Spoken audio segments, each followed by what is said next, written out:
লাইনটা ডিসকানেক্ট হয়ে গিয়েছিল। শোনা যাচ্ছে এবার?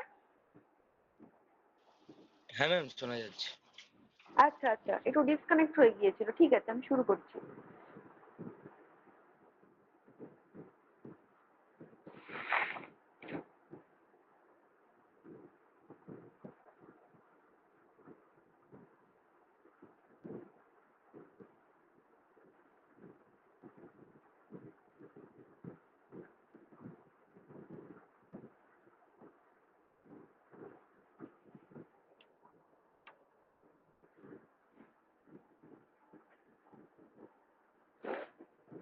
What is blood?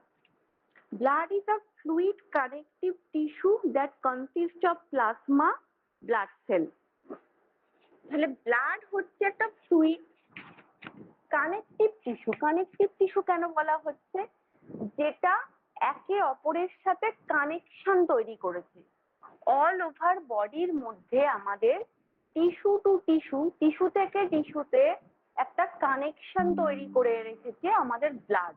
সেই জন্য ব্লাডকে বলা হচ্ছে fluid connection tissue consist of plasma, blood cell. দুটো পার্ট নিয়ে আমাদের রক্ত তৈরি হয়। একটা হচ্ছে প্লাজমা পার্ট, একটা হচ্ছে কি ব্লাড সেল। ব্লাড সেলের মধ্যে কি কি পড়ে?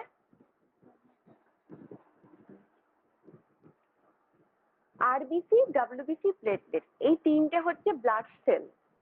তাহলে প্লাজমা পার্ট একটা আলাদা দিকে চলে গেল ব্লাডের, আর একটা পার্ট চলে গেল ব্লাড সেল, সেটা হচ্ছে লোহিত রক্তকণিকা, শ্বেত রক্তকণিকা এবং আমাদের প্লেটলেট। এই তিনটেকে নিয়ে হচ্ছে আমাদের ব্লাড সেল।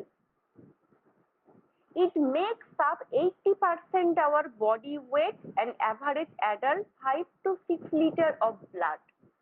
আমাদের বডি ওয়েট যা, তার মধ্যে 80% অকুপাই করে আছে কিন্তু এই ব্লাডের ওয়েটটা। মানে ব্লাড ছাড়া আমাদের বডির ওয়েট নর্মাল ওয়েটের থেকে কিন্তু 8% কম। মানে অল ওভার আমাদের বডিতে 8% ওয়েট গেইন করেছে ব্লাড। অ্যান্ড অ্যাডাল্টদের ক্ষেত্রে ব্লাড মোটামুটি 5 থেকে 6 লিটার আমাদের অ্যাডাল্ট কোনো মেল বা ফিমেলের শরীরে ব্লাড থাকে। এবার আসি ব্লাড কম্পোজিশন। রক্তের কি কি কম্পোজিশন আমাদের আছে?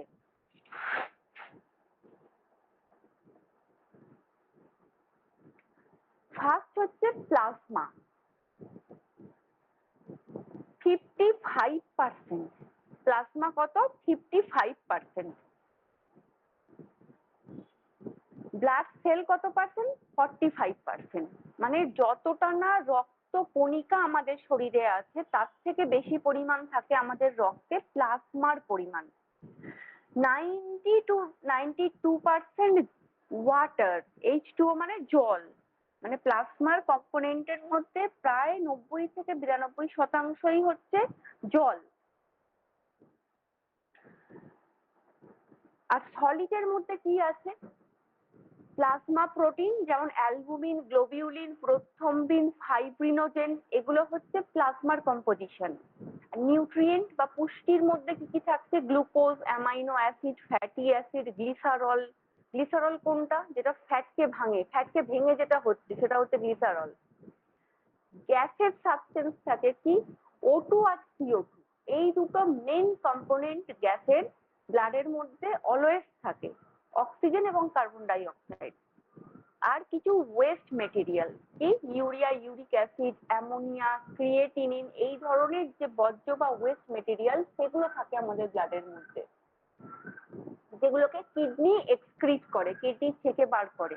যেটুকু নর্মাল সেটুকু ব্লাডে ফিরিয়ে দেয়, বাকিটা এক্সক্রিট করে দেহের বাইরে পাঠিয়ে দেয়।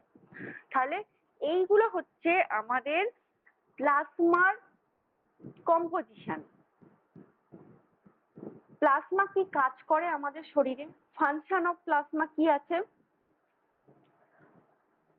ট্রান্সপোর্ট, মোটামুটি আমাদের বলতে পারি ব্লাড সেল, হরমোন, এগুলো আমাদের বিভিন্ন বডি টিস্যুতে ট্রান্সপোর্ট করে। বডি টেম্পারেচারকে কন্ট্রোলে রাখে আমাদের প্লাজমা। আমাদের প্লাজমা লেভেল যদি ঠিক থাকে, আমাদের বডি টেম্পারেচার মেনটেন থাকে। নিউট্রিয়েন্ট ট্রান্সফার, পুষ্টি সরবরাহ করছে, মোটামুটি ওয়েস্ট প্রোডাক্ট রিমুভ করছে আমাদের বডি থেকে। আর একটা প্লাজমার কম্পোজিশনে কি আমরা পড়লাম, ফাইব্রিনোজেন, এখানে লেখা আছে প্লাজমা প্রোটিনের একটা কম্পোজিশন আছে ফাইব্রিনোজেন। তো ফাইব্রিনোজেন কি কাজ করে, ফাইব্রিনোজেন আমাদের ব্লাড ক্লট করতে সাহায্য করে, মানে as a clotting factor fibrinogen আমাদেরকে হেল্প করে রক্ত কোথাও কেটে গেলে সেই জায়গাটাকে ক্লট করতে। তাহলে আমাদের যে 13টা ক্লটিং ফ্যাক্টর আছে আমরা পড়বো ক্লটিং ফ্যাক্টর, প্লাজমা কিন্তু ক্লটিং ফ্যাক্টর গুলো ছাড়াও প্লাজমা আমাদের রক্ত তঞ্চনে সাহায্য করে। আর ইমিউনোগ্লোবিউলিন মানে অ্যান্টিবডি ক্যারি করে, মানে ওর মধ্যে প্লাজমার মধ্যে ফাইট করার ক্ষমতা আছে।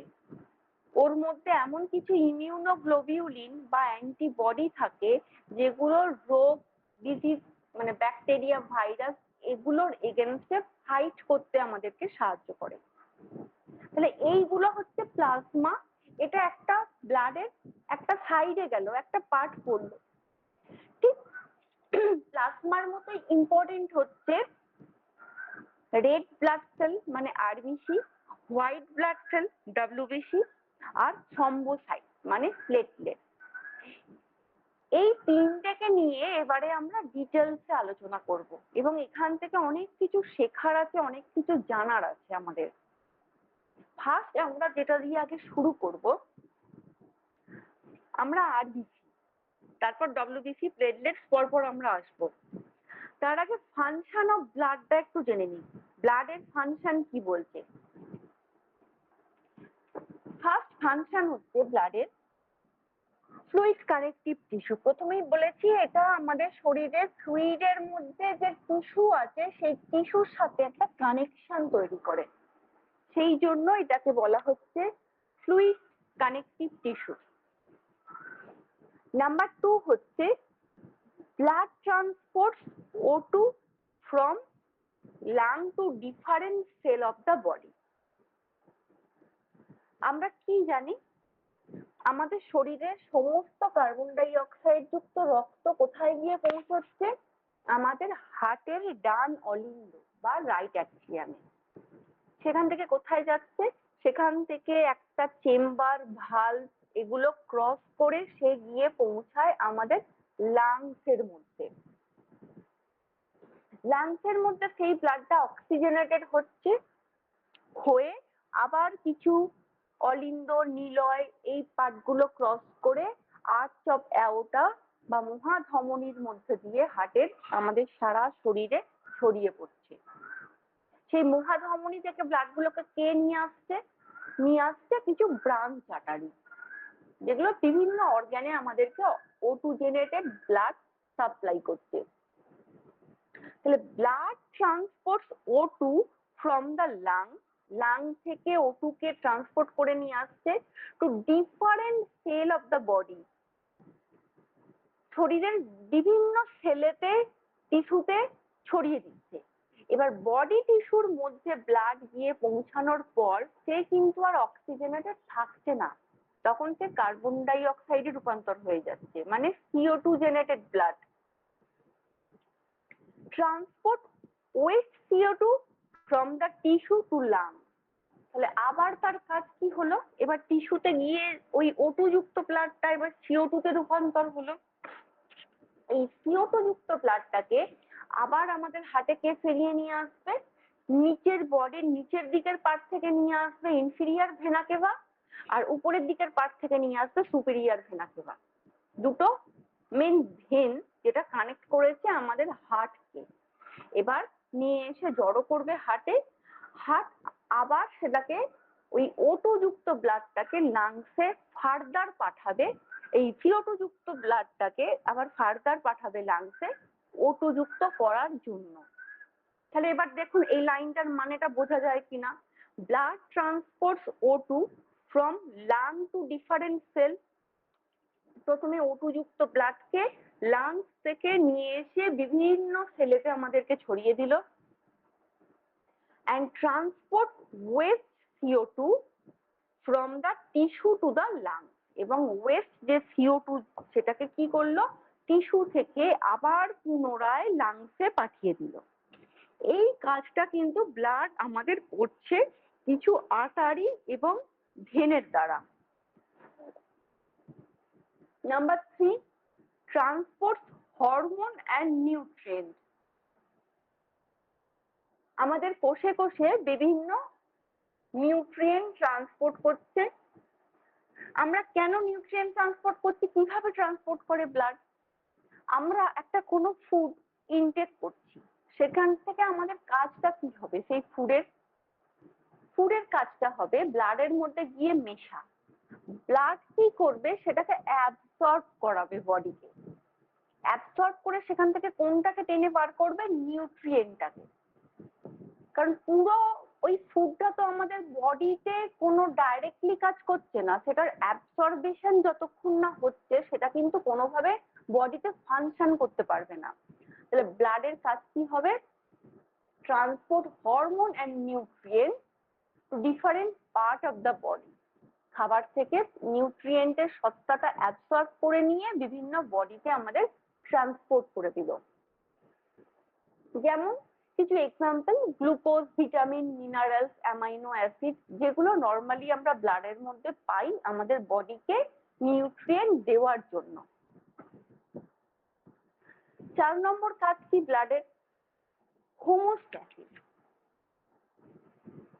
হোমোস্ট্যাসিস একটা process, help to maintain the internal body temperature by absorbing or releasing heat. Main কি জিনিস হোমোস্ট্যাসিসটা? এটা এমন একটা প্রসেস যেটা কাজ হচ্ছে আমাদের বাহ্যিক বা বাইরের জগতে যা কিছু হোক না কেন আমাদের বডি সুরক্ষিত থাকবে। মানে যেমন বলেছিলাম একটা ওয়েস্ট রিমুভাল প্রসেস, কিডনি ছেঁকে বার করে ইউরিনের সাথে পাস করিয়ে দিচ্ছে। তাহলে একটা কোনো কিছু জিনিস আমাদের বডি থেকে এক্সক্রিট হচ্ছে, কিন্তু তার জন্য আমাদের বডির কোনো ক্ষতি হচ্ছে না। মানে বাহ্যিক পরিবর্তন সত্ত্বেও জীবের আভ্যন্তরীণ বা ইন্টারনাল কোনো ক্ষতি হবে না। এই প্রসেসটাকে বলা হয় হোমোস্ট্যাসিস। নাম্বার 5 হচ্ছে blood clotting at the site of injury. রক্ত সঞ্চনে সাহায্য করছে। একটা কোনো জায়গায় কেটে গেছে, আমরা কি দেখি কিছুক্ষণের মধ্যে সেই জায়গাটা আস্তে আস্তে একটু জেলির মতো ওখানে কিছু ক্লট তৈরি হতে শুরু করে, মানে একটা পাতলা ফাইন লেয়ার ওই কাটা জায়গাটার মধ্যে পড়ে। এটা নর্মালি কোথাও কেটে গেলে সেই কেন? ওটা হচ্ছে ক্লট একটা। ওই ক্লটিং ফ্যাক্টর, ব্লাডের যে 13টা ক্লটিং ফ্যাক্টর আছে, সেই ক্লটিং ফ্যাক্টর গুলোর কাজ কি? ওখানকার যে রক্ত নালীগুলো আছে যেখান দিয়ে রক্ত প্রবাহিত হচ্ছে, সেটা ব্লাড হতে পারে, সেটা আমাদের কোনো ক্যাপিলারিস হতে পারে, কোনো ভেন হতে পারে, সেই জায়গাটায় একটা কনস্ট্রিকশন করানো। কনস্ট্রিকশন মানে সংকোচন। মানে একটা জায়গা দিয়ে ব্লাডটা প্রবাহিত হচ্ছে, হঠাৎ করে সেই জায়গাটা কেটে গেল, কাটার সাথে সাথে ব্লাডটা বেরিয়ে গেল। এবার সময়ের সাথে সাথে সেই জায়গাটায় আমাদের ব্লাডের মধ্যে উপস্থিত 13টা ক্লটিং ফ্যাক্টর কম বেশি সবাই হেল্প করে সেখানে জায়গাটার একটা ভেনটাকে সংকুচিত করতে থাকে, ওই নালীটাকে যেখান দিয়ে রক্ত প্রবাহিত হচ্ছে। এবার যখনই সংকোচনটা হচ্ছে, ব্লাডটা সেখানে আটকাচ্ছে, তখন ওখানে একটা লেয়ার ফরমেশন হচ্ছে। লেয়ার ফরমেশন হলে ব্লাডটা আস্তে আস্তে আস্তে আস্তে ওইখানটা দিয়ে বেরোনো বন্ধ হয়ে যাচ্ছে, দিয়ে ওটা সময়ের সাথে সাথে ওটা হিল করে যাবে এবং হিল করে গিয়ে নর্মাল প্রসেস যেভাবে চলে ঠিক সেভাবে চলে যাবে। এই কাজটা ব্লাডের একটা খুব গুরুত্বপূর্ণ কাজ, সেটা হচ্ছে আমাদের ক্লটিং এ সাহায্য করা।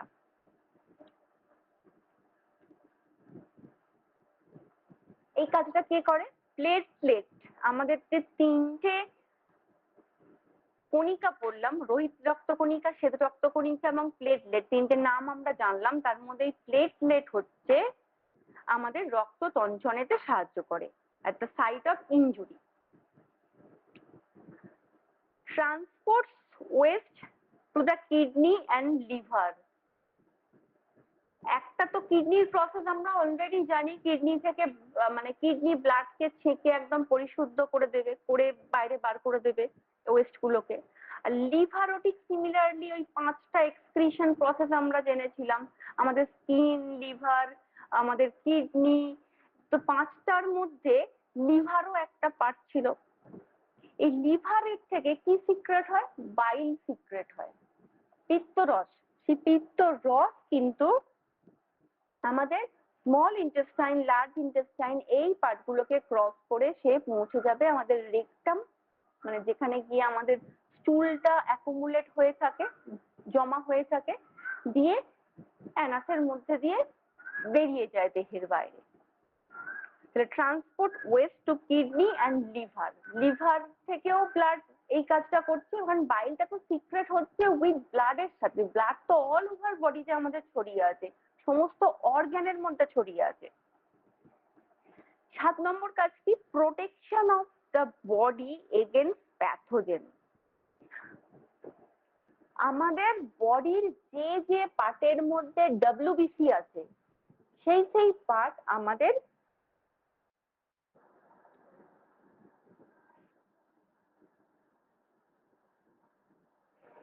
সেই পার্ট কি করে? আমাদের একটা প্যাথোজেন হিসাবে কাজ করে। প্যাথোজেন মানে সেই জায়গাটার একটা ইমিউনিটি প্রদান করে। তাহলে protection of the body against pathogen.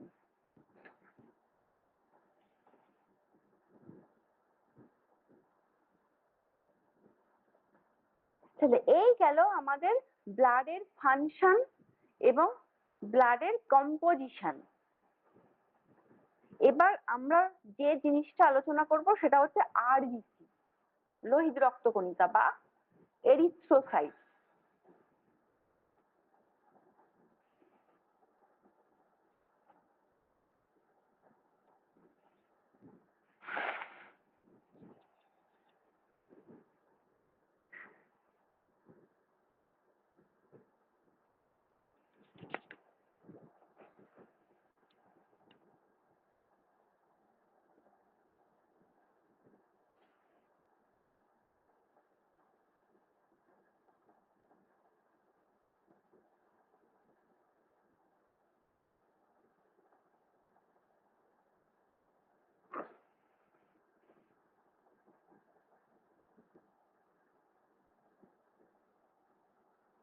আচ্ছা, আরবিসি বা এরিথ্রোসাইট।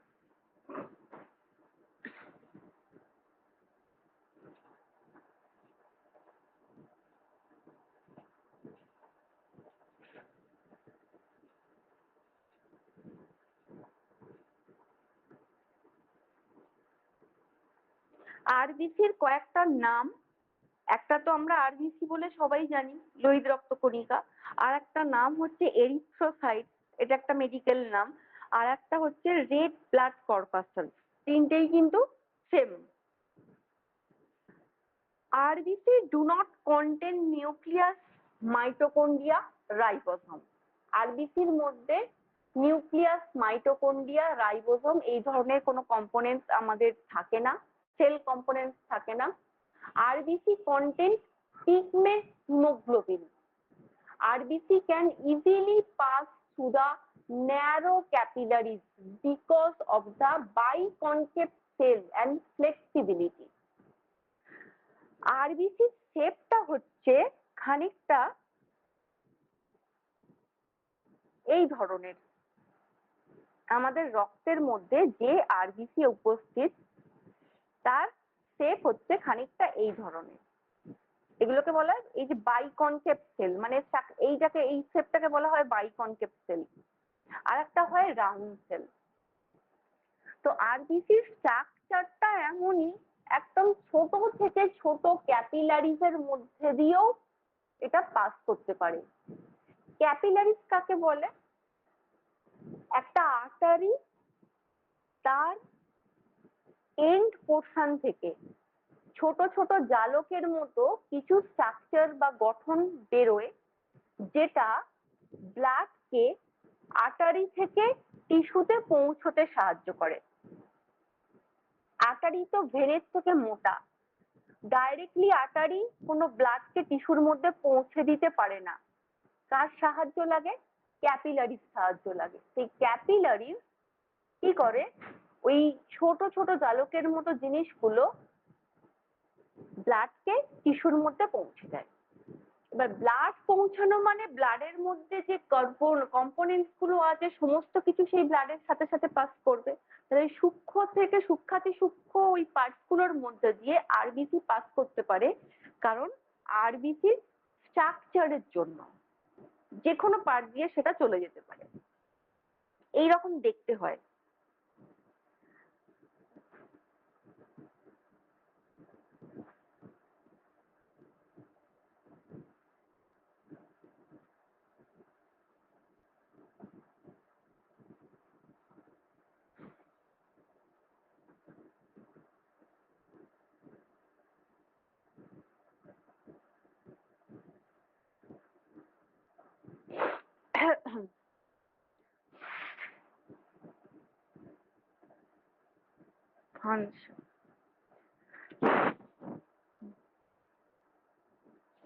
আরবিসির ফাংশন কি?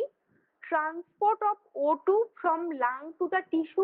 ঠিক ব্লাডের যে কাজটা, একদম লাংস থেকে বিভিন্ন আমাদের টিস্যুর মধ্যে O2 যুক্ত ব্লাডকে পৌঁছে দেয়া। আর transport of O2 from the tissue to lung, tissue থেকে আবার লাংসে ফিরিয়ে নিয়ে আসা। Regulate acid base balance. Acid base balance মানে ব্লাডের যে পিএইচ ব্যালেন্স, অম্লত্ব ক্ষারকত্বর যে ব্যালেন্সটা সেটাকে মেনটেন করা। RBC are formed in the red bone marrow. আচ্ছা, এই রেড বোন ম্যারো পার্টটা আমি একটু পরে আসছি, আগে একটু পড়িয়ে নিই, তারপর বোন ম্যারোতে আমি ঢুকছি।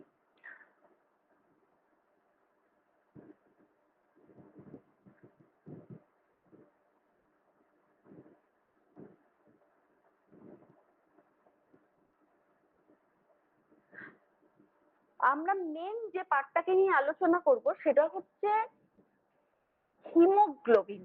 খুব গুরুত্বপূর্ণ একটা পার্ট, সেটা হচ্ছে হিমোগ্লোবিন। কি করে হিমোগ্লোবিনটা? Exclusively found in RBC. Haemoglobin এমন একটা জিনিস যেটা একদম এক্সক্লুসিভলি আরবিসির মধ্যেই পাওয়া যায়, লোহিত রক্তকণিকার মধ্যেই পাওয়া যায়। আদারওয়াইজ আমাদের বডির কোনো জায়গায় হিমোগ্লোবিন থাকে না। Transport of O2 from lung to tissue and transport of CO2 from tissue to lung. এটা যে কোনো আরবিসি যেখানেই থাকুক না কেন, ব্লাড যেখানেই থাকুক না কেন, এই কাজটা প্রতিনিয়ত হচ্ছে। হিমোগ্লোবিন ইজ কম্পোজড অফ, এখানটা ভালো করে বুঝবেন, haemoglobin is composed of 2 alpha globin, 2 beta globin. Haemoglobin দুটো পার্টে বিভক্ত।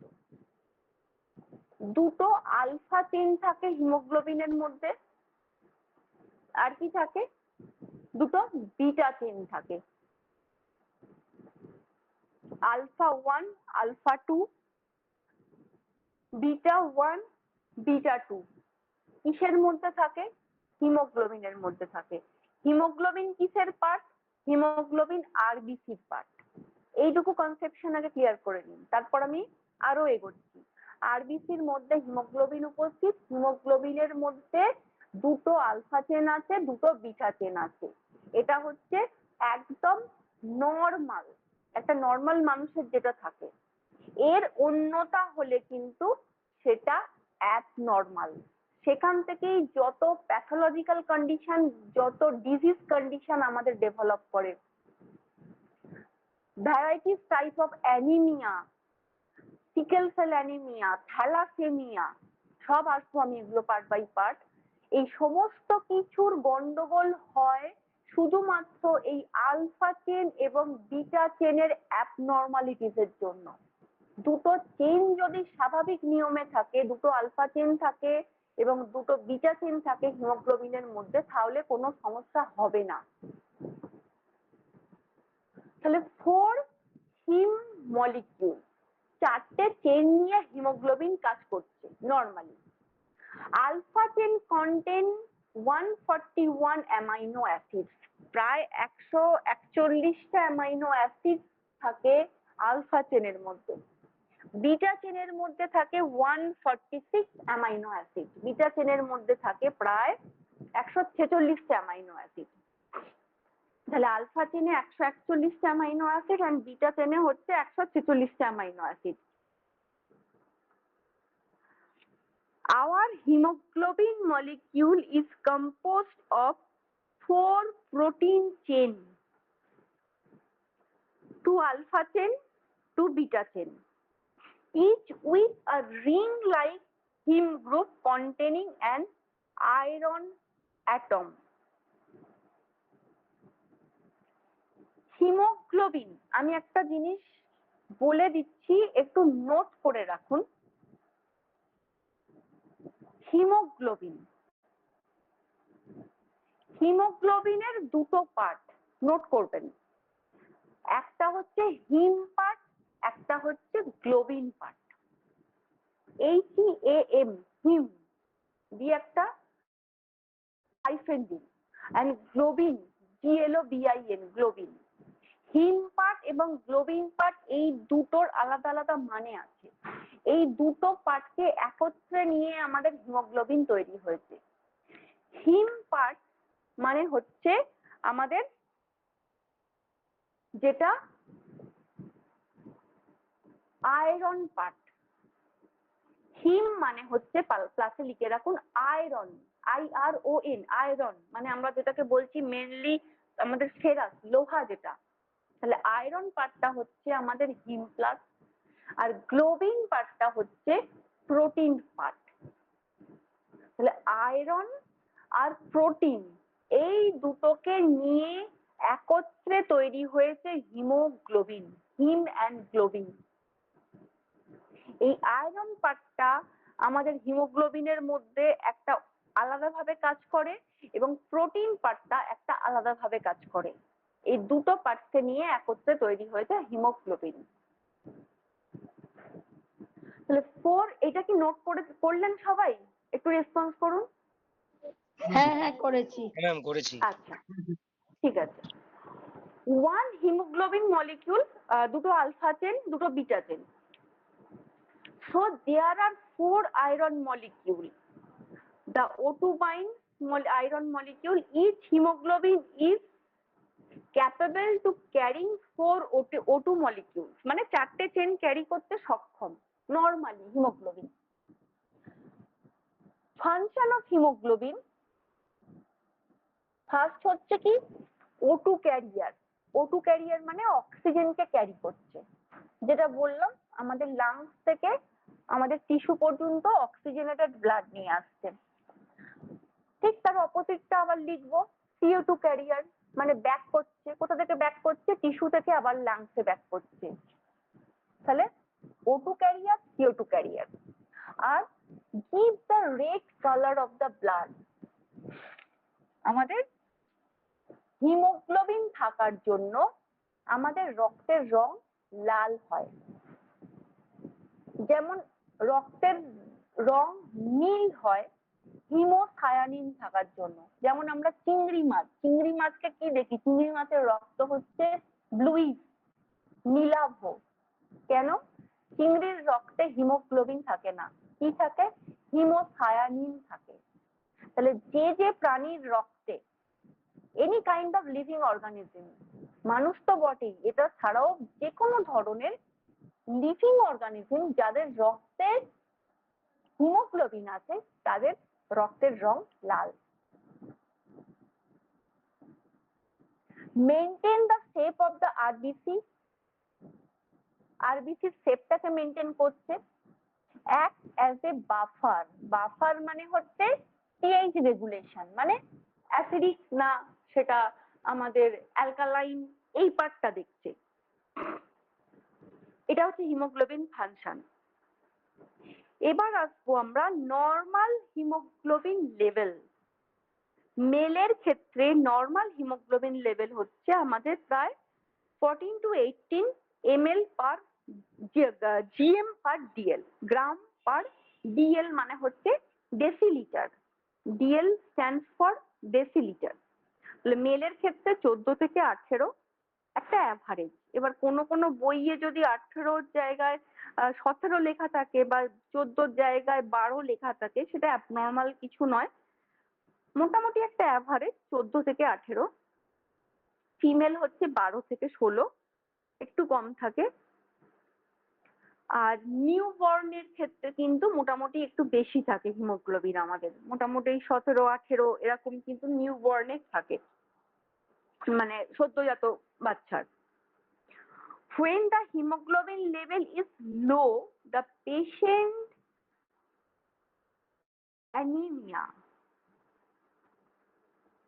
When the hemoglobin level is low, যখন হিমোগ্লোবিন লেভেল নেমে যায়, পড়ে যায় বা লো হয়ে যায়, তখন আমাদের যে রোগটা হয় অ্যানিমিয়া, বা বাংলায় যেটাকে আমরা বলি রক্তাল্পতা। তো অ্যানিমিয়া টার্মটার সাথে আমরা সবাই পরিচিত। আজকে আমরা অ্যানিমিয়া সম্পর্কে ডিটেলস একদম ভিতরে গিয়ে জানবো। কেন অ্যানিমিয়া হয়, কত ধরনের অ্যানিমিয়া হয়, আমরা কিভাবে বুঝবো এটা অ্যানিমিক পেশেন্ট হতে পারে, কখন আমরা ব্লাড ট্রান্সফিউশন করতে বলবো, কখন আমরা মেডিসিন দিয়ে তার ব্লাড হিমোগ্লোবিন তোলার চেষ্টা করব, কতটা নিচে নেমে গেলে আমরা ব্লাড দিতে বলবো। আজকে ডিটেলস এই অ্যানিমিয়া পার্টটাকে নিয়ে আমি আলোচনা করব। খুব মন দিয়ে শুনবেন, যারা ক্লিনিক্যালি প্র্যাকটিস করবেন ভবিষ্যতে ভীষণ কাজে লাগবে আজকের ক্লাসটা। আমি অ্যানিমিয়া সম্পর্কে যে কথাগুলো বলবো, ফার্স্ট অ্যানিমিয়া কি, হোয়াট ইজ অ্যানিমিয়া। সবকিছু হয়তো নোটে লেখা নেই, একটু কনসেন্ট্রেশন দিয়ে শুনবেন। কয়েকটা পার্ট আমি একটু নোট করে নিতে বলবো, নোট করে নেবেন। ফার্স্ট অ্যানিমিয়া কি? প্রথমেই যে জিনিসটা একদম মাথায় ঢুকিয়ে নিতে হবে, অ্যানিমিয়া কোনো ডিজিজ নয়। কি বললাম? অ্যানিমিয়া কোনো ডিজিজ নয়, কোনো রোগ নয়। তুমি আপনারা সবাই বলবেন এটা কি ম্যাডাম, অ্যানিমিয়া তো রক্তাল্পতা একটা রোগ। মেডিকেলের ভাষায় এটাকে কোনো ডিজিজ বলা হয় না। কেন বলা হয় না? আগে প্রথমে একটা এক্সাম্পল দিই। একটা পেশেন্ট, তার জ্বর হয়েছে, আমরা কি বলবো? তার জ্বর হয়েছে, ফিভার। ফিভারটা কি কোনো রোগ? না, ফিভার একটা ক্লিনিক্যাল কন্ডিশন। যে কারণের জন্য আমার ফিভারটা আসছে সেটা রোগ। মানে কারোর ডেঙ্গু হয়েছে, ম্যালেরিয়া হয়েছে, তার জন্য তার ফিভারটা আসছে, তাহলে সেই ডেঙ্গুটা একটা ডিজিজ, ম্যালেরিয়াটা, চিকুনগুনিয়াটা একটা ডিজিজ। তার জন্য যে এফেক্টটা আমরা পাচ্ছি সেটা হচ্ছে ক্লিনিক্যাল কন্ডিশন। তাহলে একটা হচ্ছে কজ, একটা হচ্ছে এফেক্ট। কজটা হচ্ছে ডিজিজ, এফেক্টটা হচ্ছে ক্লিনিক্যাল কন্ডিশন। ঠিক সিমিলারলি অ্যানিমিয়া, অ্যানিমিয়া কেন হচ্ছে, কজটা কি অ্যানিমিয়ার? অ্যানিমিয়ার হাজার একটা কারণ হতে পারে, অ্যানিমিয়ার কজটা কি? এই কজটা হচ্ছে আমাদের ডিজিজ। সেই কারণের জন্য আমাদের অ্যানিমিয়া কতটা হলো, তাহলে অ্যানিমিয়াটা কিন্তু একটা ক্লিনিক্যাল কন্ডিশন। তাহলে এটা বোঝা গেল কি বলুন, যে আমরা ডিফারেন্সটা বুঝতে পারলাম, যে কজ কোনটা আর তার এফেক্টে কি হচ্ছে সেটাকে ক্লিনিক্যাল কন্ডিশন। এই কনসেপ্টটা ক্লিয়ার হয়েছে কি বলুন? হ্যাঁ ম্যাম। হ্যাঁ হ্যাঁ ম্যাডাম হয়েছে। আচ্ছা, তাহলে অ্যানিমিয়াটা হচ্ছে একটা ক্লিনিক্যাল কন্ডিশন। তাহলে ফার্স্ট অ্যানিমিয়াতে নোট করে রাখবেন, it is not a disease, it is a clinical condition. First point এটা।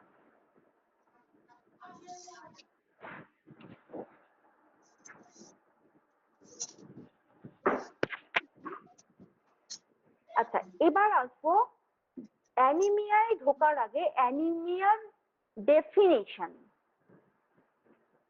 জাস্ট এই লাইনটা একটু লিখে রাখুন, পার্টিকুলার এই টার্মটা, anaemia is qualitative, QULI, QUALITIVE, qualitative. Quality মানে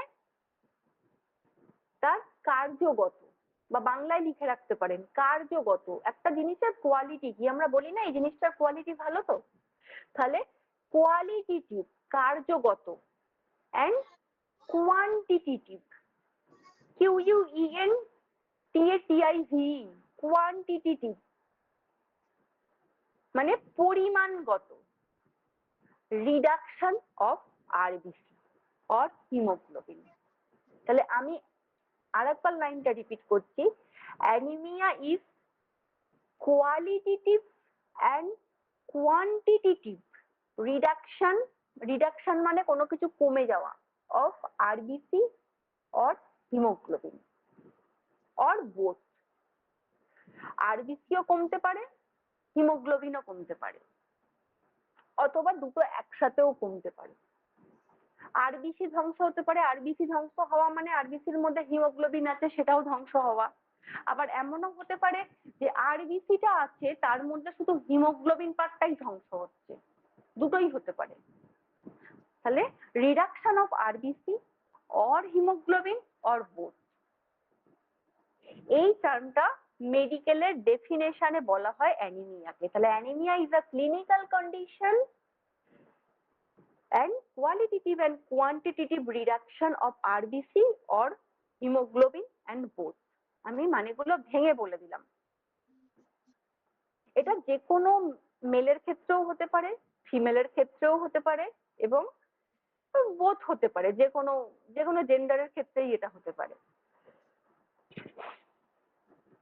এবার আমরা অ্যানিমিয়ার জানতে গেলে ফার্স্ট যেটা আমাদেরকে জানতে হবে, ক্লাসিফিকেশন অফ অ্যানিমিয়া। অ্যানিমিয়া কত ধরনের হয়? আমরা বলেছি আরবিসিও ভেঙে যেতে পারে, হিমোগ্লোবিনও নষ্ট হতে পারে, আবার দুটোও একসাথে নষ্ট হতে পারে। তার উপর বেস করে এই রক্তাল্পতা বা অ্যানিমিয়াকে কয়েকটা ক্লাসিফিকেশন করা হয়েছে, ভাগ। ফার্স্ট হচ্ছে মরফোলজিক্যাল ক্লাসিফিকেশন। মরফোলজিক্যাল মানে আকৃতিগত, মানে আরবিসির শেপটা কেমন। আমি যে আরবিসির বিভিন্ন শেপ দেখালাম, এই যে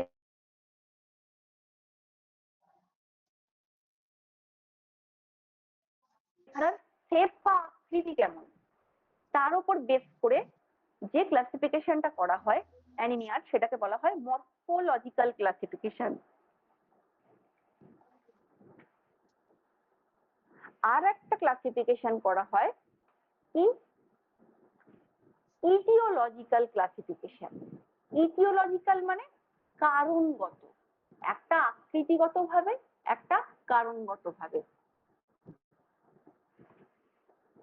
আকৃতি কি কি আছে আরবিসির? তিনটে শেপ হয় আরবিসির, জাস্ট তিনটে নাম একটু লিখে রাখুন। মরফোলজিক্যাল ক্লাসিফিকেশনের মধ্যে আরবিসির তিনটে সাইজ পড়ে, একটা সাইট, নর্মোসাইট, ম্যাক্রোসাইট, মাইক্রোসাইট। নাম থেকেই আমরা পরিষ্কার বুঝতে পারছি। একটা নর্মোসাইট মানে নর্মাল, ম্যাক্রোসাইট মানে যেটা বড়, লার্জ আরবিসি, আর একটা হচ্ছে মাইক্রোসাইট। মাইক্রোসাইট মানে ছোট। এবার যেটা নর্মাল আরবিসি সাইজ, সেটার জন্য কোনো সমস্যা হয় না। সমস্যা কি হবে, অ্যানিমিয়া হতে গেলে একটু কার ভয়েসটা একটু অফ করে দিন না, যার অন করা আছে।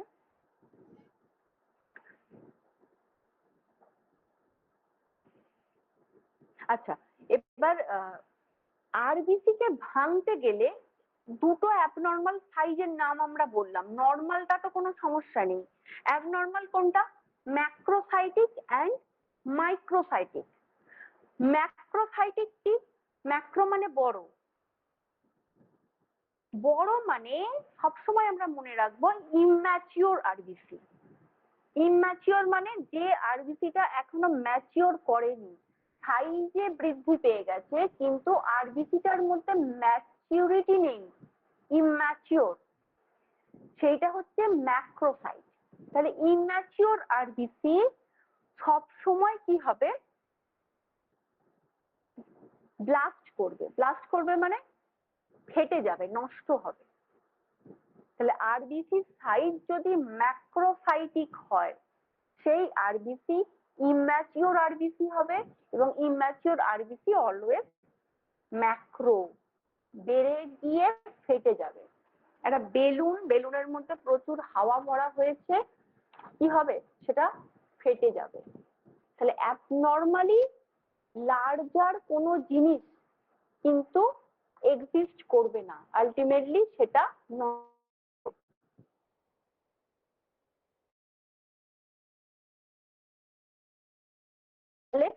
ম্যাক্রোসাইটিক আরবিসি নষ্ট হয়ে যাবে। মাইক্রোসাইট, মাইক্রোসাইট মানে আমরা বুঝতে পারছি কি ছোট, যেটা নর্মালের থেকে ছোট, সেটা হচ্ছে মাইক্রো। এটা হ্যাঁ বলছি ওইটা ওই সাইজ বলছেন না site? Size, size, SIZD. SIZD, হ্যাঁ এসআইজেডি, সাইজ, সাইজ। ওকে ওকে ওকে। আচ্ছা, তাহলে ম্যাক্রোটা কোনটা? ইম্যাচিওর আরবিসি, যেটা সহজে ব্লাস্ট করে গেল, ফেটে গেল। আর মাইক্রোসাইট কোনটা? ছোট, স্মলার, নর্মালের থেকে, সেটা হচ্ছে ফ্ল্যাজাইল, ভেঙে যায়, মানে গঠন হবার আগেই সেটা ফ্ল্যাজাইলিটি হয়ে যাচ্ছে, মানে ওই যেটাকে আমরা বলি না যে ভেঙে গিয়ে গুড়িয়ে যাচ্ছে, সেই ধরনের ব্যাপারটা। তাহলে ম্যাক্রোটাও ভাঙছে, মাইক্রোটাও ভাঙছে, একটা ব্লাস্টিং হয়ে ভাঙছে, একটা প্রথমেই ভেঙে যাচ্ছে। তাহলে মরফোলজিক্যাল ক্লাসিফিকেশনের মধ্যে অ্যানিমিয়ার আরবিসির সাইজের উপর ডিপেন্ড করে, বড় হলেও ভেঙে যাবে, ছোট হলেও ভেঙে যাবে, নর্মালটা থাকবে। এবার এটা আকৃতি, এবার কেন এই জিনিসগুলো ভাঙছে তার উপর বেস করে অ্যানিমিয়াকে আমরা ইটিওলজিক্যাল ক্লাসিফিকেশনে ভেঙেছি। ইটিওলজিক্যাল মানে কারণগত। ইটিওলজিক্যাল ক্লাসিফিকেশনের মধ্যে কয়েকটা পয়েন্ট পড়ে, তার মধ্যে ফার্স্ট পয়েন্ট হচ্ছে হেমারেজিক অ্যানিমিয়া। নোট করে রাখুন, haemorrhagic, HEMORRAGIC, haemorrhagic anaemia. Haemorrhagic মানে কি? যখন এক্সেস ব্লাড লস হচ্ছে, সেটা যে কোনো কজের জন্য হতে পারে, সেটা অ্যাকিউট কজের জন্য হতে পারে, ক্রনিক কজের জন্য হতে পারে। অ্যাকিউট কজ তখন অ্যাক্সিডেন্টাল ব্লাড লস, কারোর অ্যাক্সিডেন্ট হয়েছে, প্রচুর পরিমাণ রক্ত তার ক্ষয় হয়ে মানে বেরিয়ে গেছে, তাকে ইমিডিয়েট ব্লাড ট্রান্সফিউশন করতে হবে, আদারওয়াইজ অ্যানিমিয়া ডেভেলপ করবে তার। তাহলে সেই কারণের জন্য অ্যাকিউট ব্লাড লসের জন্য যে অ্যানিমিয়াটা হতে পারে সেটা হচ্ছে হেমারেজিক, অ্যাকিউট হেমারেজিক অ্যানিমিয়া। এবার ক্রনিক হেমারেজিক অ্যানিমিয়া কেন হয়?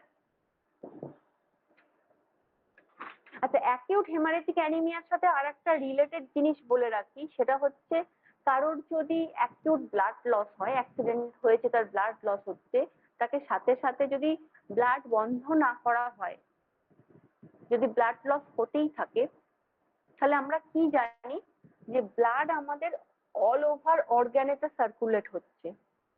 ব্লাড যদি লস হয়, অর্গানগুলো ব্লাড পাবে না। কেন? পেশেন্ট একটা পেশেন্টের অ্যাক্সিডেন্টাল হলে ডেথ কেন হয়, সময়ের সাথে সাথে যদি তাকে হসপিটালাইজড করা হয়, এটা জেনে রাখা দরকার। সময়ের সাথে সাথে তাকে হসপিটালাইজড করা হলে তার ব্লাডটাকে বন্ধ করা যায়, ব্লাডটাকে বন্ধ করা গেলে পেশেন্টকে সার্ভাইভ করানো যেতে পারে। কিন্তু একটা পেশেন্টের ডেথ কখন হবে অ্যাক্সিডেন্ট হলে? একটা অ্যাকিউট স্পট ডেথ হলো সেটা আলাদা জিনিস, কিন্তু পেশেন্ট রাস্তায় পড়ে আছে অ্যাক্সিডেন্ট হয়ে রক্তাক্তি অবস্থায়, তাকে সেই অবস্থাতে ওখানেই ফেলে রাখা হয়েছে। কেন দেখতে হবে? কারণটা হলো আমাদের ব্লাড অল ওভার আমাদের অর্গ্যানেতে সার্কুলেট করছে, পুরো বডি জুড়ে। আমরা কি জানি ব্লাডের মধ্যে দিয়ে কি প্রবাহিত হচ্ছে? Oxygen, carbon die oxide. তাহলে প্রতিটা কোষে কোষে অক্সিজেন যাচ্ছে আমাদের। সাডেন যদি কারোর ব্লাড লস হয়, ব্লাড সেখানে যাচ্ছে না, তার মানে অক্সিজেনও সেখানে যাচ্ছে না। অক্সিজেন যদি দীর্ঘক্ষণ কোনো অর্গ্যানেতে না পৌঁছায়, সেখানে পেশেন্টের শক সিনড্রোম ডেভেলপ করে। শক এমন একটা কন্ডিশন যখন আমাদের বডি টিস্যু বা সেলের মধ্যে অক্সিজেন গিয়ে পৌঁছায় না, বা দীর্ঘক্ষণ কোনো পেশেন্টের অর্গ্যানে ব্লাড এবং অক্সিজেন যদি না গিয়ে পৌঁছায়, সে মাল্টিপল অর্গ্যান ফেলিওর হয়ে মারা যাবে। তাহলে অ্যাকিউট ব্লাড লসের জন্য ডেথ হবার কারণ কিন্তু এইটা। সাথে সাথে ব্লাডটা বন্ধ করা গেলে তাকে সার্ভাইভ করানো অ্যাটলিস্ট কিছুটা হলেও সম্ভব। তাহলে অ্যাকিউট হিমোলাইটিক অ্যানিমিয়া কেন হয় বললাম। এবার বলি ক্রনিক হেমারেজিক অ্যানিমিয়া। হিমোলাইটিক না, হেমারেজিক। আচ্ছা, ক্রনিক হেমারেজিক অ্যানিমিয়া হওয়ার কারণ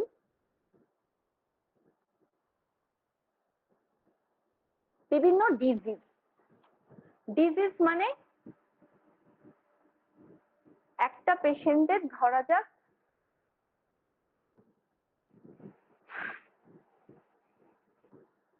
কয়েকটা ডিজিজ, যেমন ক্রনিক অনেক দিন ধরে চলছে,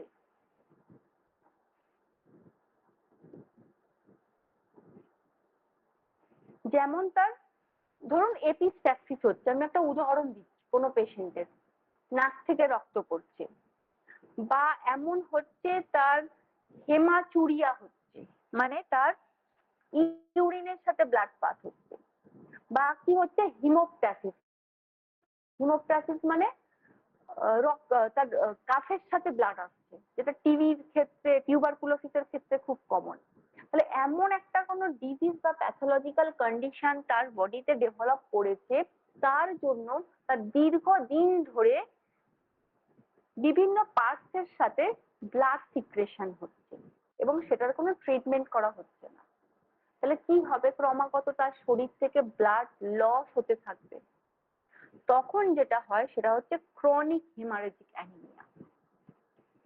তার মানে হেমারেজিক অ্যানিমিয়া অ্যাকিউট হতে পারে, সাডেন ব্লাড লস হলে হতে পারে, আর হেমারেজিক অ্যানিমিয়া আমাদের ক্রনিক হতে পারে, মানে কোনো একটা রোগের জন্য দীর্ঘদিন ধরে তার ব্লাড লস হতে থাকে।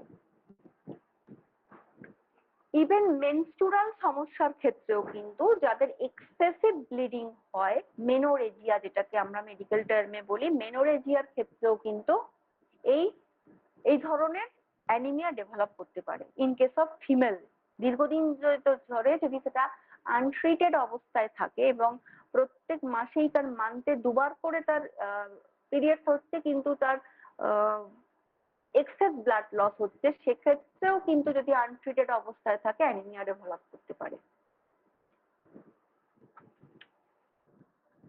তাহলে এইটা গেল আমাদের ফার্স্ট হেমারেজিক অ্যানিমিয়া। আচ্ছা, ইটিওলজিক্যাল কারণ মানে কারণগত, আরো কিছু কারণগত আছে, যেটা হচ্ছে আমাদের হিমোলাইটিক অ্যানিমিয়া। খুব ইম্পর্টেন্ট, খুব ইম্পর্টেন্ট, হিমোলাইটিক অ্যানিমিয়া। লিখে রাখুন, হিমোলাইটিক, HEMOLYTIC, হিমোলাইটিক অ্যানিমিয়া।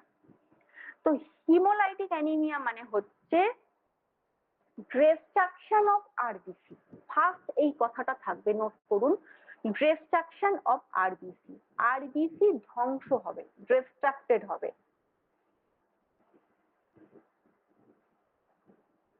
আমরা কি পড়েছি, আরবিসির মধ্যে কি থাকছে, হিমোগ্লোবিন থাকছে।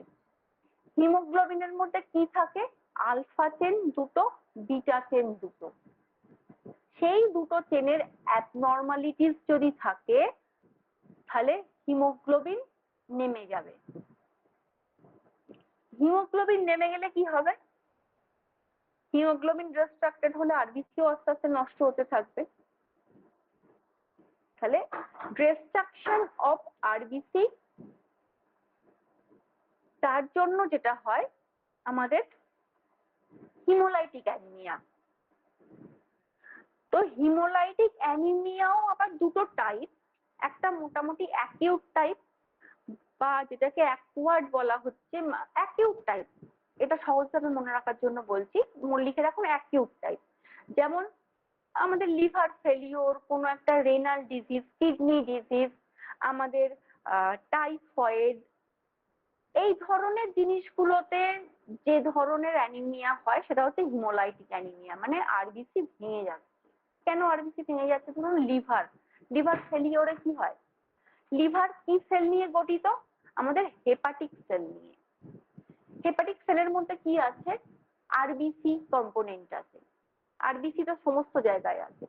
এবার কারণ লিভার সেল মানে হেপাটিক সেল তার নষ্ট হচ্ছে, লিভার ফেলিওর মানে কি, তার হেপাটিক সেলগুলো নষ্ট হয়ে যাওয়া, লিভারের যেটা স্ট্রাকচার সেটা নষ্ট হয়ে যাওয়া। এবার যদি লিভারের স্ট্রাকচার বা হেপাটিক সেল নষ্ট হয়, তার মধ্যে উপস্থিত আরবিসিও নষ্ট হবে। তার মানে লিভার ফেলিওরের ক্ষেত্রে কিন্তু আমাদের আরবিসি ভেঙে যায় এবং ভেঙে গিয়ে একটা অ্যানিমিয়া তৈরি হয়, যেটাকে বলা হয় হিমোলাইটিক অ্যানিমিয়া। তাহলে লিভার ডিজিজের ক্ষেত্রে কিন্তু অ্যানিমিয়াটা একটা কমন কজ। নেক্সট হচ্ছে এই রেনাল ডিজিজের ক্ষেত্রেও তাই, কিডনি ডিজিজের ক্ষেত্রে হোক বা আমাদের টাইফয়েড হোক, ম্যালেরিয়া হোক, যে কোনো জিনিসের ক্ষেত্রে আরবিসি ডিস্ট্রাকশন হয়, হিমোগ্লোবিন নেমে যায়। আর একটা পার্ট হচ্ছে কনজেনিটাল। কনজেনিটাল মানে জন্মগত। একটা বললাম অ্যাকিউট, তার আন্ডারে দু তিনটে ডিজিজের নাম বলেছি, অনেকগুলো ডিজিজ আছে, আমি দু তিনটে বললাম। কনজেনিটাল কজ, কনজেনিটাল কজ মানে যেটা সে নিয়ে জন্মাচ্ছে, অলরেডি ইনবর্ন। তার দু ধরনের, কনজেনিটালের এক নম্বর যে অ্যানিমিয়াটা হয় সেটাকে বলা হয় sickle cell anaemia, SICKLE, SICKLE, sickle cell anaemia. আর একটা ইম্পর্টেন্ট নাম আমরা সবাই জানি, থ্যালাসেমিয়া। তাহলে কনজেনিটাল কজের মধ্যে হিমোলাইটিক অ্যানিমিয়ার দুটো টাইপ, একটা হচ্ছে সিকেল সেল অ্যানিমিয়া, আর একটা হচ্ছে কি আমাদের থ্যালাসেমিয়া।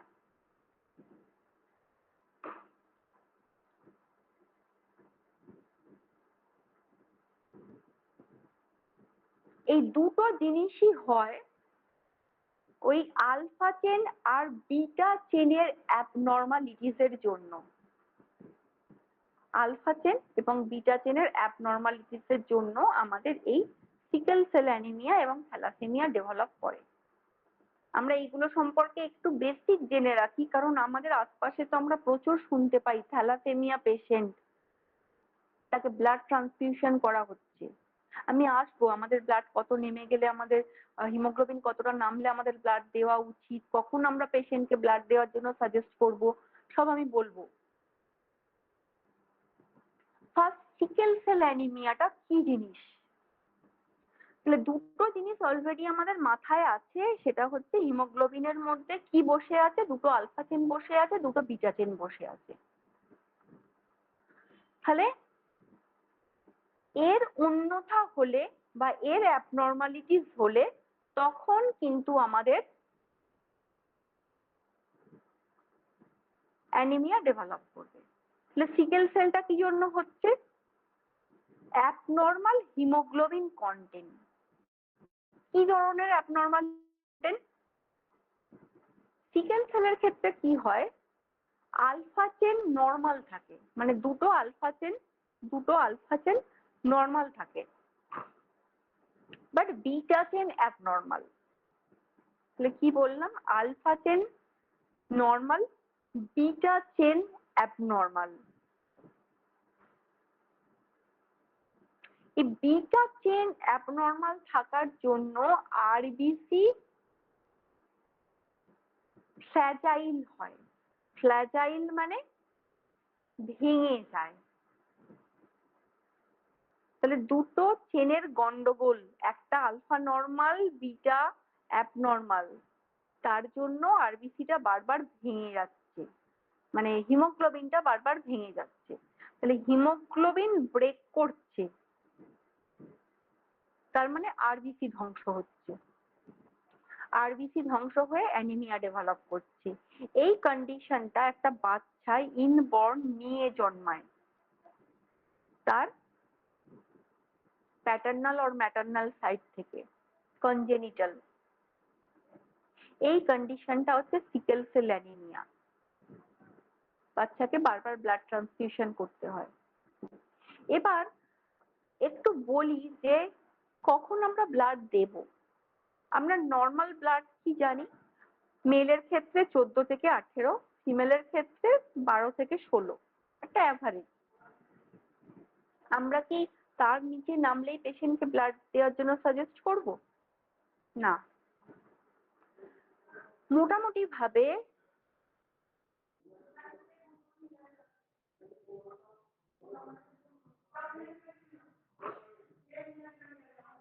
আচ্ছা, মোটামুটি ভাবে আমরা যেটা করব সেটা হচ্ছে, যদি তার ব্লাড মোটামুটি 10-এর নিচে নেমে যায়, একটা পেশেন্ট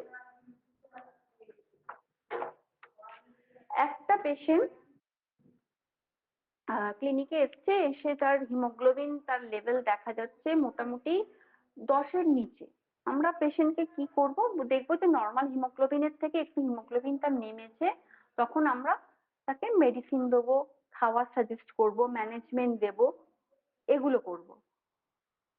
এবার তার দেখছি যে তার ব্লাড উঠছে অথচ আবার নেমে যাচ্ছে, তাহলে তখন বুঝতে হবে সেখানে কিছু প্যাথোলজিক্যাল চেঞ্জ,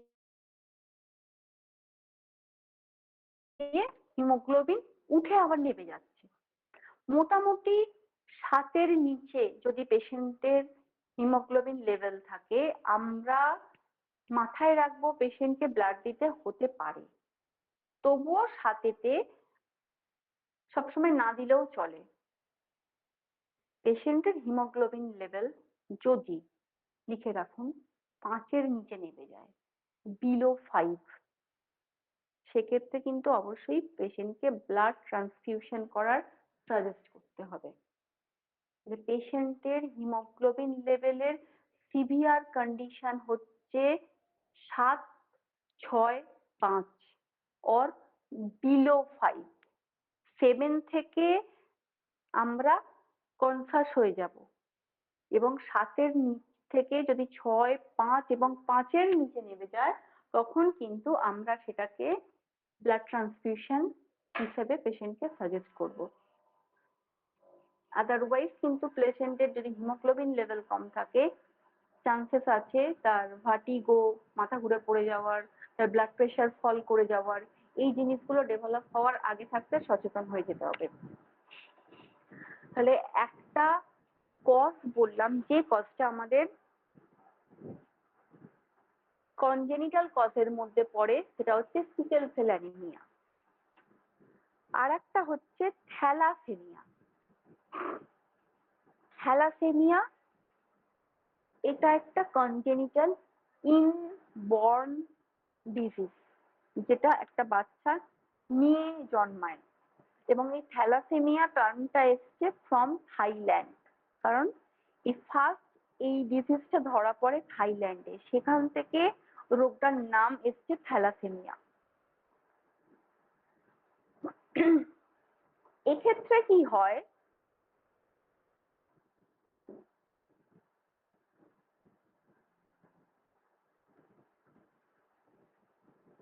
দু ধরনের থ্যালাসেমিয়া আমরা পাই, একটা হচ্ছে আলফা থ্যালাসেমিয়া, একটা হচ্ছে বিটা থ্যালাসেমিয়া। থ্যালাসেমিয়ার দুটো টাইপ, একটা হচ্ছে আলফা থ্যালাসেমিয়া, একটা হচ্ছে বিটা থ্যালাসেমিয়া। এখানেও কিন্তু ওই আলফা চেন এবং বিটা চেনের অ্যাবনর্মালিটিস তৈরি হয়। কি? Alpha thalassaemia occurs due to alpha chain less or absent। এই কথাটা লিখে রাখুন, alpha thalassaemia occurs due to less alpha chain or alpha chain absent। Beta chain is normal। একটা বাচ্চা জন্মাচ্ছে, তার হিমোগ্লোবিন, তার মধ্যে আলফা চেনটা নেই বা কম আছে, দুটোর জায়গায় একটা আছে বা নেই।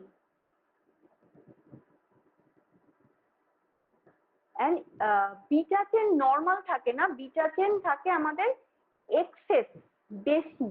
আমি একটু ভুল বললাম, সেটা হচ্ছে আলফা থ্যালাসেমিয়ার ক্ষেত্রে বিটা চেন থাকে আমাদের এক্সেস, মানে দুটো থাকার কথা সেই জায়গায় চারটে থাকতে পারে, ছটা থাকতে পারে। আর আলফা চেন একদম থাকবেই না অথবা কম থাকবে। তাহলে একটা কিরকম ইমব্যালেন্স তৈরি হচ্ছে হিমোগ্লোবিনের মধ্যে। এক্ষেত্রে কি হয়, most dangerous type of thalassaemia হচ্ছে আলফা থ্যালাসেমিয়া। এইটাতে কিন্তু বাচ্চার একদম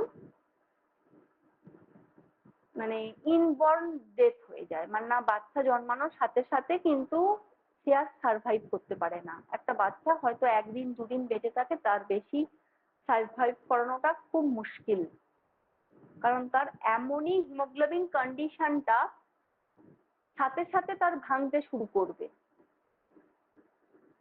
তো আলফা থ্যালাসেমিয়ার পেশেন্টকে, বাচ্চাকে সার্ভাইভ করানোটা খুব মুশকিল, মানে অ্যাটলিস্ট আমি দেখিনি।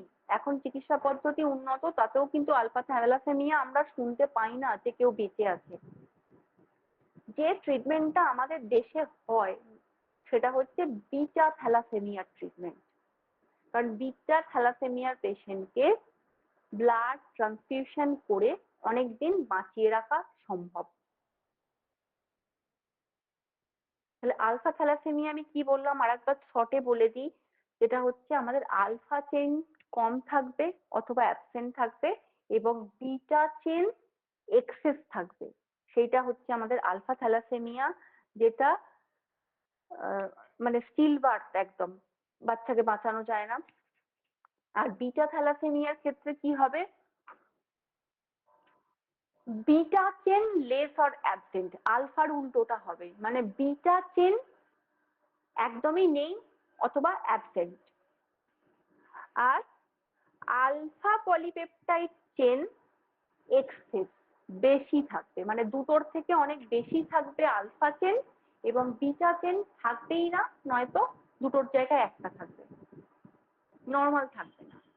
সেই কন্ডিশনটা হচ্ছে বিটা থ্যালাসেমিয়া। এই বিটা থ্যালাসেমিয়ার পেশেন্টের ক্ষেত্রে কিন্তু হিমোলাইসিস হয়, মানে আরবিসি ভাঙে, হিমোগ্লোবিন নষ্ট হয়, পেশেন্টকে আবার ব্লাড দেওয়া হয়, আবার কিছুদিন পর যেহেতু তার অ্যাবনর্মালিটিস আছে দুটো চেনের মধ্যে, সে কি করে আবার সেইভাবেই ভাঙতে শুরু করে, আবার পুরোনো পর্যায়ে ফিরে যায়, আবার তাকে ব্লাড দিতে হয়। এই জন্য থ্যালাসেমিয়ার পেশেন্টকে, বিটা থ্যালাসেমিয়ার পেশেন্টকে বারবার ব্লাড ট্রান্সফিউশন করে যতদিন সার্ভাইভ করানো যায়।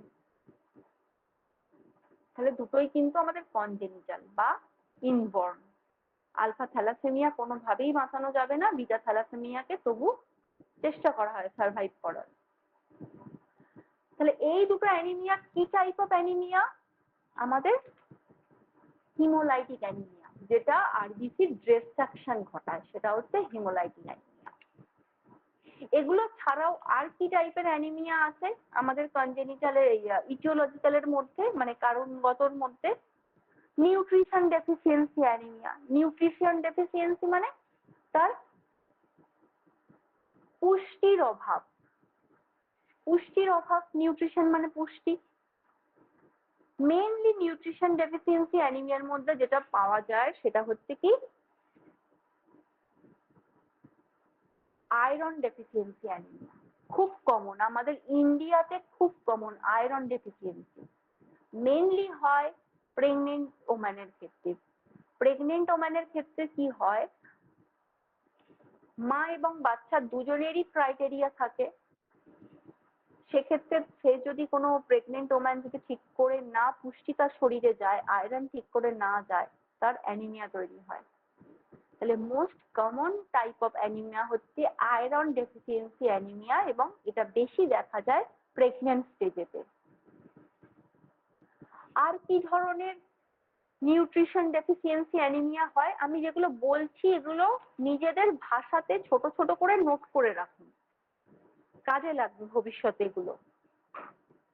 আর কি টাইপ অফ হয় আমাদের, পারনিসিয়াস অ্যানিমিয়া। এই নামগুলো রিপোর্ট দেখতে গেলে অনেক সময় পাবেন ভবিষ্যতে।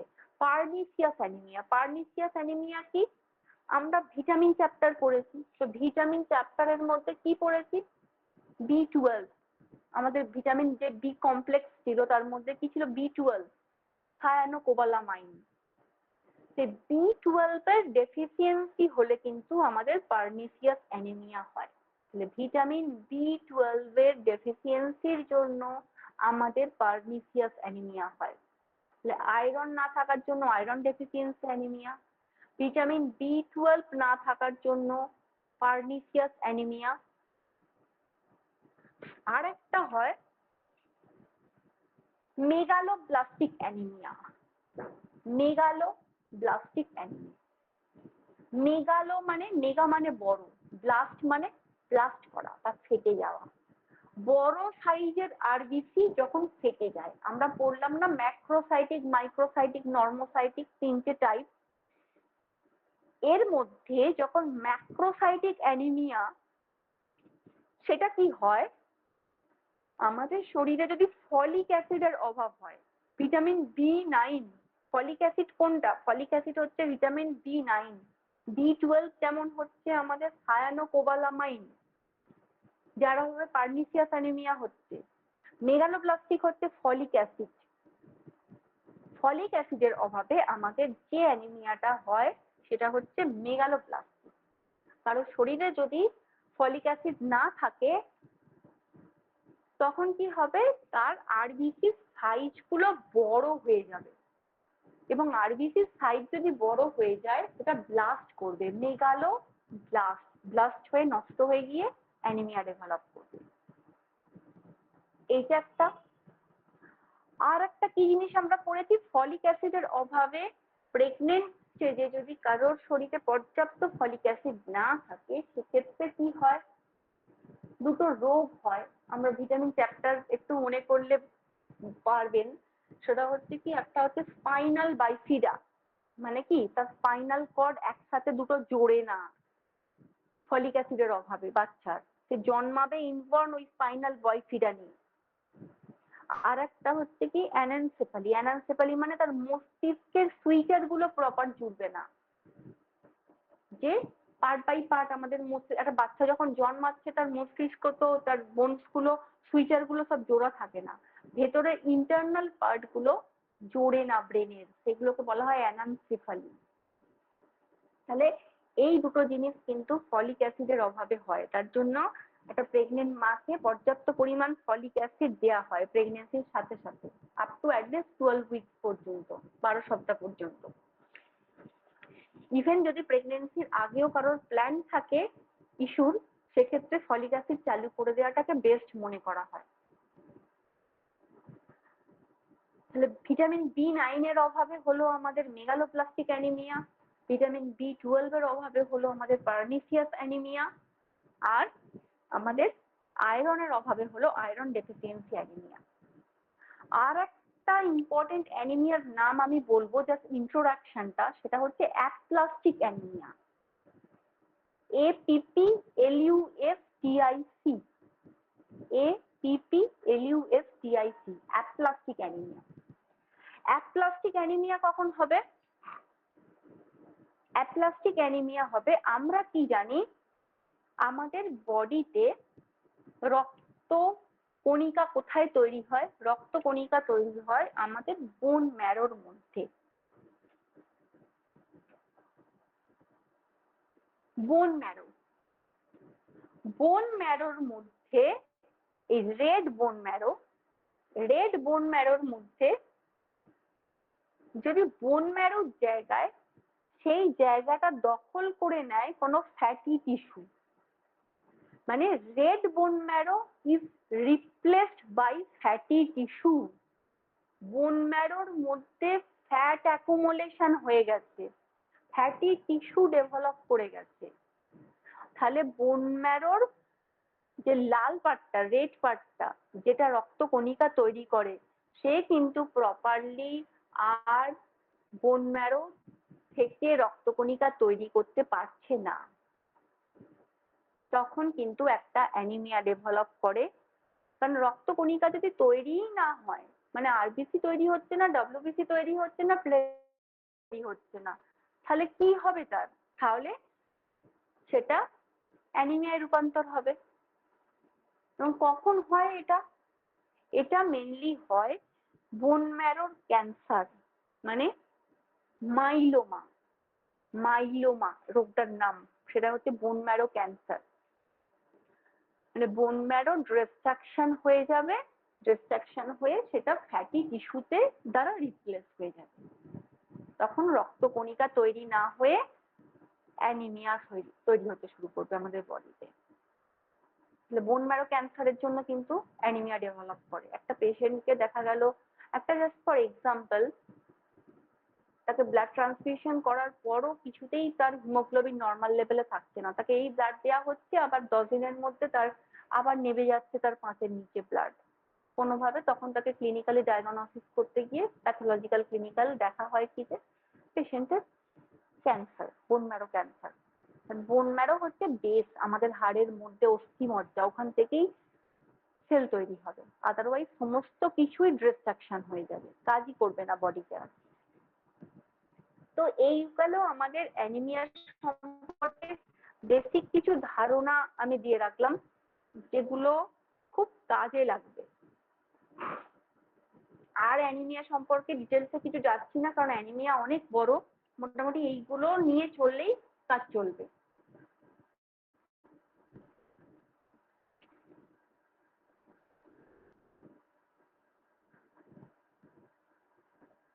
কি অ্যানিমিয়াটা মোটামুটি বোঝা গেল? কোনো একটা জায়গা যদি অসুবিধা থাকে বলুন, আমি আবার বলবো, একটু রেসপন্স করুন এবার। হ্যাঁ ম্যাম, বোঝা গেছে। আর বাকিরা? হ্যাঁ ম্যাম, বোঝা গেছে। এইটা আচ্ছা হ্যাঁ ম্যাম, বোঝা গেছে। আচ্ছা আচ্ছা। ঠিক আছে।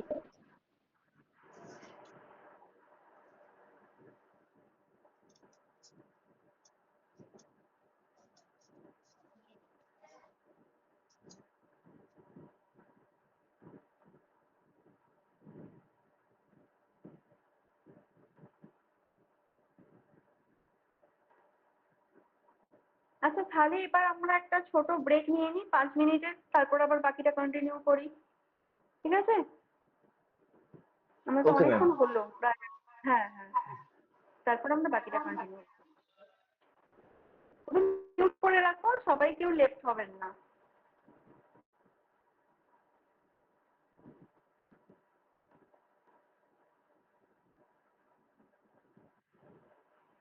ঠিক আছে।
শোনা যাচ্ছে কথা? হ্যাঁ ম্যাডাম, শোনা যাচ্ছে। আচ্ছা আচ্ছা, ঠিক আছে। আচ্ছা, আমরা এবার নেক্সট পার্টটা কন্টিনিউ করি।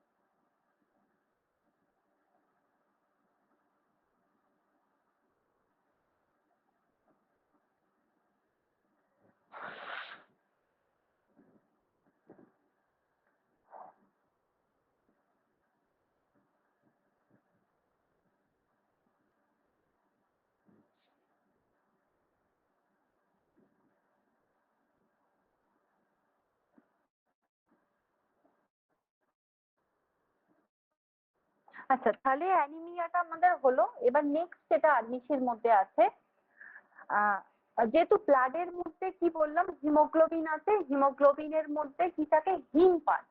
এই আয়রন বা হিম পার্টটা রেসপন্সিবল আমাদের ব্লাডের, আমাদের লাল কালারের জন্য, মানে অ্যাপিয়ারেন্স জন্য হিমোগ্লোবিনের মধ্যে যে হিম পার্টটা থাকে সেই পার্টটা কিন্তু মেইনলি রেসপন্সিবল, হিম পার্ট।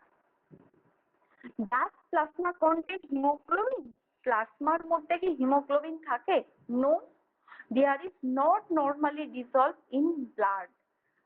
এই হিমোগ্লোবিন কিন্তু প্লাজমার মধ্যে ডিজলভ হয় না, দ্রবীভূত হয় না। যেহেতু প্লাজমাটা এই হিমোগ্লোবিন যেহেতু দ্রবীভূত হয় না প্লাজমার মধ্যে, তাই প্লাজমাতে কোনো হিমোগ্লোবিন নেই। তাহলে haemoglobin one and only exclusively found in RBC, শুধুমাত্র আরবিসির মধ্যে পাওয়া যায়, আর কোথাও না বডির।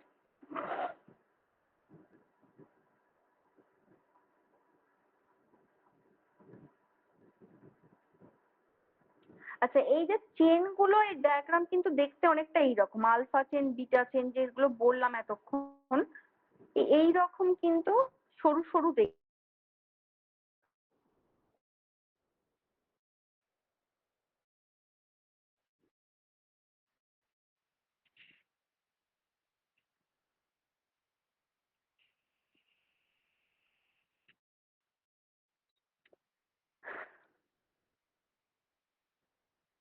আচ্ছা, আরবিসির লাইফ স্প্যান কতদিন? লাইফ স্প্যান মানে একটা আরবিসি কতদিন বাঁচে। একটা আরবিসির লাইফ স্প্যান হচ্ছে অ্যাভারেজ 120 দিন, 120 ডেজ। তারপর কি হয়, আরবিসি যখন বিভিন্ন অর্গানের মধ্যে দিয়ে পাস করে, ঠিক যখন স্প্লিন এবং লিভার এই দুটো পার্টকে আরবিসি ক্রস করে, তখন তার মধ্যে উপস্থিত কিছু ফ্যাগোসাইট আরবিসির পুরনো ওল্ড আরবিসি কে বা ডেড আরবিসি কে এনগালফ করে নেয়, মানে ধ্বংস করে দেয়। সেখানে দুটো অর্গান আমাদের শরীরে, একটা হচ্ছে স্প্লিন, একটা হচ্ছে লিভার। কোন দুটো? একটা স্প্লিন, লিভার। তাহলে স্প্লিনকে বলা হয় গ্র্যাভিয়ার্ড অফ দ্য আরবিসি। গ্র্যাভিয়ার্ড মানে কোনো একটা কবর, গ্র্যাভিয়ার্ড মানে হচ্ছে কবর বা সমাধি, সেটাকে বলা হয় গ্র্যাভিয়ার্ড। লিভারও ডিস্ট্রাকশন করে, স্প্লিনও ডিস্ট্রাকশন করে, সব থেকে বেশি করে স্প্লিন, এই জন্য স্প্লিন হয় আরবিসি কে 20 দিন মতো। ম্যাম আপনার কথাটা কেটে গেল, আরেকবার রিপিট করুন তো। গ্রেভিয়ার্ড অফ আরবিসি, স্প্লিন, স্প্লিনকে বলা হয়। আচ্ছা, ওটা আমি হ্যাঁ আরেকবার হ্যাঁ, গ্র্যাভিয়ার্ড অফ আরবিসি বলা হয় স্প্লিনকে, কারণ স্প্লিন সব থেকে বেশি ওল্ড আরবিসি কে ডিস্ট্রাকশন করে। এটা ছাড়া লিভারও করে, কিন্তু লিভারের থেকে স্প্লিন যেহেতু বেশি করে, সেই জন্য লিভার লিখলেও ভুল নয়, কিন্তু অ্যাকিউরেট অ্যান্সার হচ্ছে স্প্লিন। কেউ লিভার লিখলেও কিন্তু কাটা যাবে না।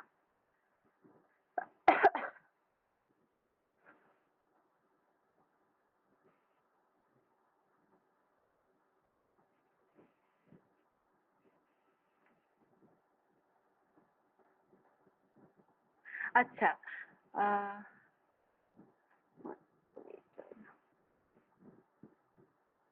আরবিসি থাকে মোটামুটি পার মাইক্রোলিটারে কত, মেলের ক্ষেত্রে 4.7 থেকে 6.1 মিলিয়ন পার মাইক্রোলিটার হিসাবে এই এককটা ধরা হয়, আর ফিমেলের ক্ষেত্রে 4.2 থেকে 5.4 পার মাইক্রোলিটার।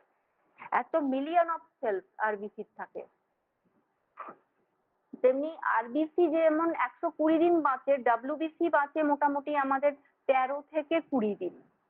তাহলে আরবিসি 120 দিন, কিন্তু ডাব্লিউবিসি হচ্ছে মোটামুটি 13 থেকে 20 দিনের লাইফ স্প্যান। আর নর্মাল ডাব্লিউবিসি কাউন্ট হচ্ছে প্রায় 4,500 থেকে 11,000। 11,000-এর মধ্যে যদি থাকে ডাব্লিউবিসি কাউন্ট, তাহলে এটাকে মোটামুটি নর্মাল ধরা হয়, তার বেশি হলে অ্যাবনর্মাল। আর প্লেটলেটস মানে হচ্ছে কি আমাদের যেটা রক্ত তঞ্চনে সাহায্য করছে। প্লেটলেট থাকে মোটামুটি 1.5 লাখ থেকে 4.5 লাখ, এইটা হচ্ছে একদম নর্মাল রেঞ্জ। কত? 1.5 লাখ থেকে 4.5 লাখ পার মাইক্রোলিটার। আর লাইফ স্প্যান কতদিন বাঁচে একটা প্লেটলেট? 9 থেকে 12 দিন। এই জিনিসগুলো একটু মাথায় রাখতে হবে।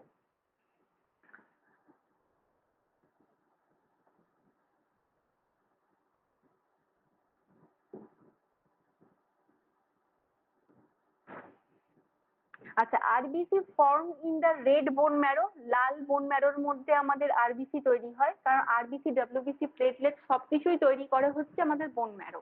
প্রথমে কি হয়, বোন ম্যারোর মধ্যে এই সেলগুলো ইম্যাচিওর অবস্থায় থাকে, সেগুলোকে বলা হয় স্টেম সেল। সেই ইম্যাচিওর সেল আস্তে আস্তে ম্যাচিওর হয়, এবং ম্যাচিওর হয়ে সেটা আমাদের ব্লাড সার্কুলেশনেতে মেশে এবং মিশে তার ফাংশনটা কাজ করে সেখানে। and lifespan যেটা বললাম 120 দিন। after that destroyed in the spleen and liver, স্প্লিন এবং লিভারেতে destroy হয়। spleen is called graveyard of RBC, fate of RBC and hemoglobin.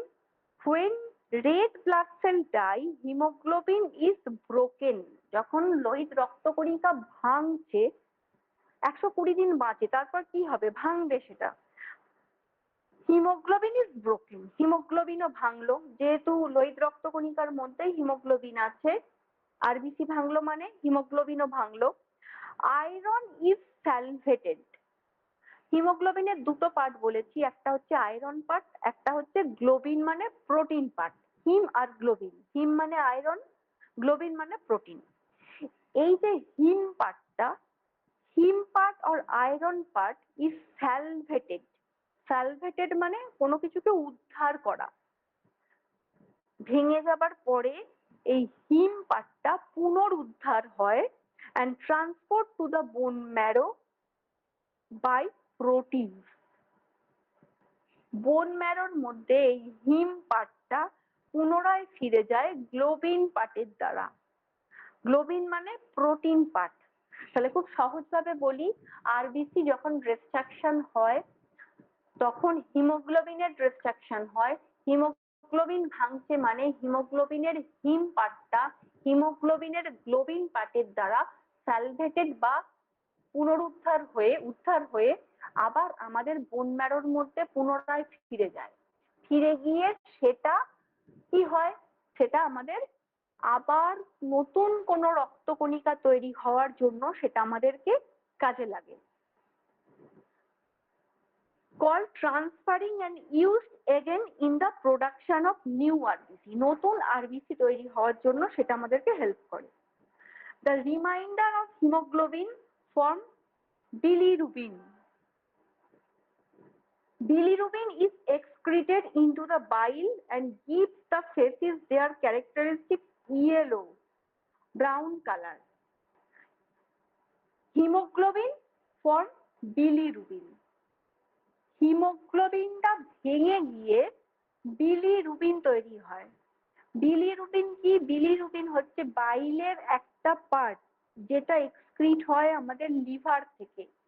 হিমোগ্লোবিনের যখন ব্রেকডাউন হয় তার কিছুটা পার্ট আমাদের বিলিরুবিন তৈরি করতে সাহায্য করে, অ্যান্ড সেখান থেকে বাইল এক্সক্রিট হয়। বিলিরুবিনের মোটামুটি কি আমাদের ব্রাউন কালার। এটা ব্রাউন মানে ক্যারেক্টারিস্টিক ফেসিসটা ব্রাউন বা স্টুল, বিলিরুবিন আমাদের খানিকটা ইয়েলো হলুদ টাইপের। বিলিরুবিন আমরা পড়বো যখন আমরা লিভার পড়বো, আমাদের ডাইজেস্টিভ সিস্টেম আছে, সেখানে লিভার আছে, সেখানে বিলিরুবিন সম্পর্কে আমরা ডিটেলস জানবো বাইলে। তাহলে এইটা একটা আমাদের গেল আরবিসি। আর একটা হচ্ছে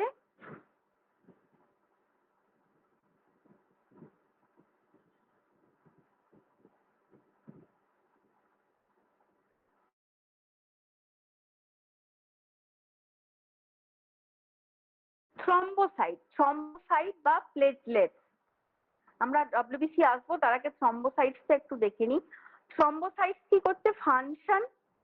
ফার্স্ট হচ্ছে টু স্টপ ব্লিডিং, রক্ত বন্ধ হতে সাহায্য করছে থ্রম্বোসাইট। প্লেটলেট কি করে? আমাদের রক্ত তঞ্চনে সাহায্য করে। During an injury, platelet within the cluster together at site of wound and as a plug and sealing the blood vessels. কোনো জায়গা কেটে গেলে সেই জায়গাটা একটা ক্লাস্টার ফরমেশন করছে, একটা সেই জায়গাটা একটা জেলি লাইক স্ট্রাকচার তৈরি হচ্ছে, যাতে করে সেই ব্লাড কনস্ট্রিকশন গুলো মানে ভেসেলস গুলো কনস্ট্রিক্টেড হয়ে যায়, সংকুচিত হয়ে যায়, এবং সেখানে একটা আস্তরণ পড়ে যাতে করে রক্তটা আমাদের বন্ধ হতে পারে।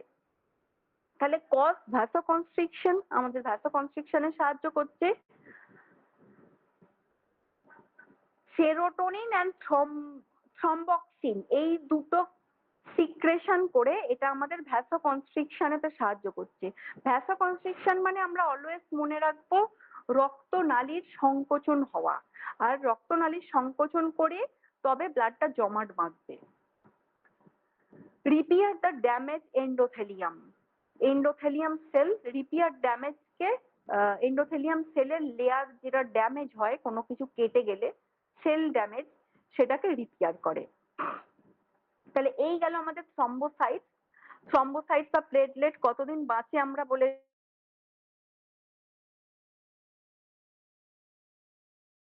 থেকে 12 দিন, আর নর্মাল রেঞ্জ হচ্ছে 1.5 লাখ থেকে 4.5 লাখ।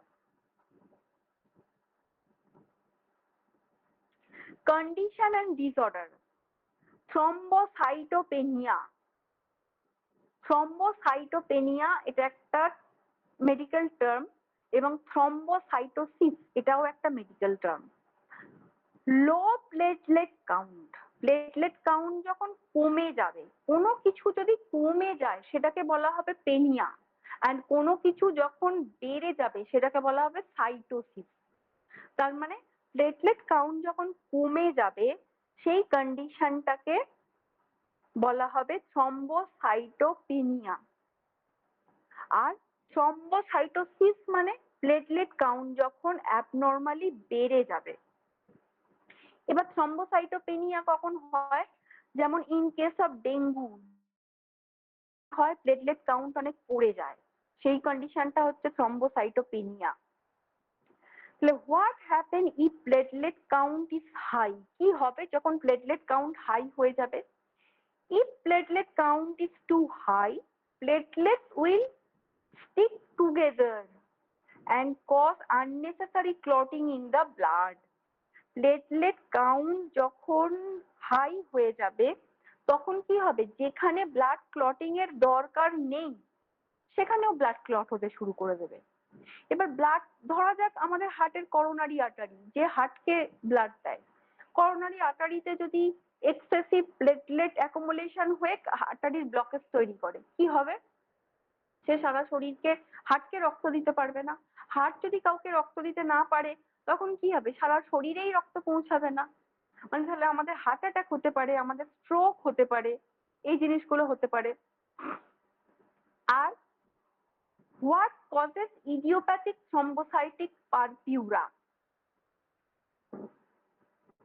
যেটাকে শর্টে বলা হয় আইটিপি। এটা একটা মেডিকেল কন্ডিশন বা medical term. Immune to attack your বডির ওন প্লেটলেট। আমাদের বডির নিজস্ব প্লেটলেটের দ্বারা ইমিউন সিস্টেমকে ধ্বংস করে দেয়া। মানে নিজের প্লেটলেটকে নিজেই ধ্বংস করে দিচ্ছে, তার ইমিউন সিস্টেমটাকে নষ্ট করে দিচ্ছে। অটো ইমিউন মানে যেটা নিজে নিজেই নিজের ক্ষতি করে, যেমন আমরা লাইসোজোম পড়েছিলাম, নিজের এনজাইমের দ্বারা নিজেই ধ্বংস হয়ে যায়, সেই ধরনের জিনিসগুলো হচ্ছে আমাদের auto immune. Most often it is result antibody production against platelets. Platelets তো রক্ত তঞ্চনে সাহায্য করবে, সেই প্লেটলেটসের এগেনস্টেই অ্যান্টিবডি প্রোডাকশন করে দিচ্ছে। তাহলে কি হবে? প্লেটলেটকে ধ্বংস করে দিচ্ছে। অকারণে প্লেটলেট যদি ধ্বংস হয়ে যায়, প্লেটলেট কাউন্ট আমাদের নেমে যাবে। আমাদের কত প্লেটলেট নেমে গেলে প্লেটলেট দিতে হয়? মোটামুটি ডেঙ্গুর ক্ষেত্রে যদি প্লেটলেট নেমে যায়, অ্যাভারেজ মোটামুটি 40,000-এর নিচে বা 30,000-এর নিচে যদি প্লেটলেট নেমে যায়, সেক্ষেত্রে কিন্তু বলা হয় যে প্লেটলেট দেওয়াটা দরকার। তাহলে একটা পেশেন্ট যার এটা একটা জিনিস জেনে রাখার জন্য বলি, একটা পেশেন্টের কি একটা ডেঙ্গু কন্ডিশনে একটা পেশেন্ট মোটামুটি দেখা গেল তার প্লেটলেট কাউন্ট নর্মাল কত, 1.5 লাখ থেকে 4.5 লাখ। প্লেটলেট তার কমতে শুরু করে, মোটামুটি 1 লাখ, 1 লাখের নিচে 70,000 এরকম নেমে যায় ডেঙ্গুতে। প্লেটলেট টেস্ট করলে রোজই প্লেটলেট দেখতে হয় তখন। এবার দেখা যাচ্ছে কারোর প্লেটলেট মোটামুটি 60,000-এর নিচে নেমে গেছে, তখন কিন্তু সচেতন হয়ে যেতে হবে। যেমন আমি বললাম ব্লাড ট্রান্সফিউশন করতে গেলে মোটামুটি 7 থেকে 5-এর মধ্যে এলে আমাদের মাথায় স্ট্রাইক করবে যে পেশেন্টকে এবারে ব্লাড দিলেও দিতে হতে পারে।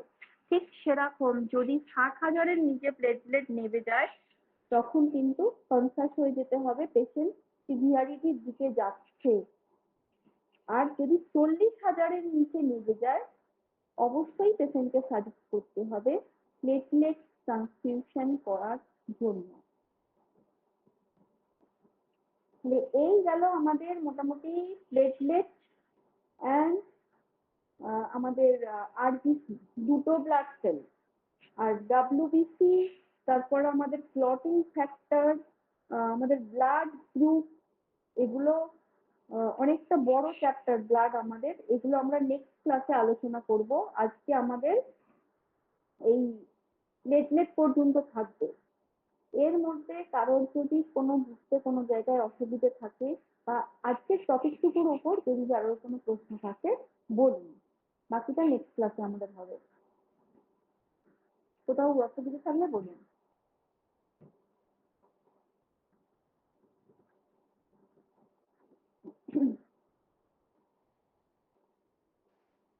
ঠিক আছে ম্যাডাম। আচ্ছা আচ্ছা, যার কোনো কোয়েশ্চেন নেই নেক্সট হয়ে যান, যদি কোনো কোয়েশ্চেন থাকে আমাকে বলতে পারেন, আদারওয়াইজ নেক্সট ক্লাসে আবার আলোচনা হবে আমাদের ব্লাড নিয়ে।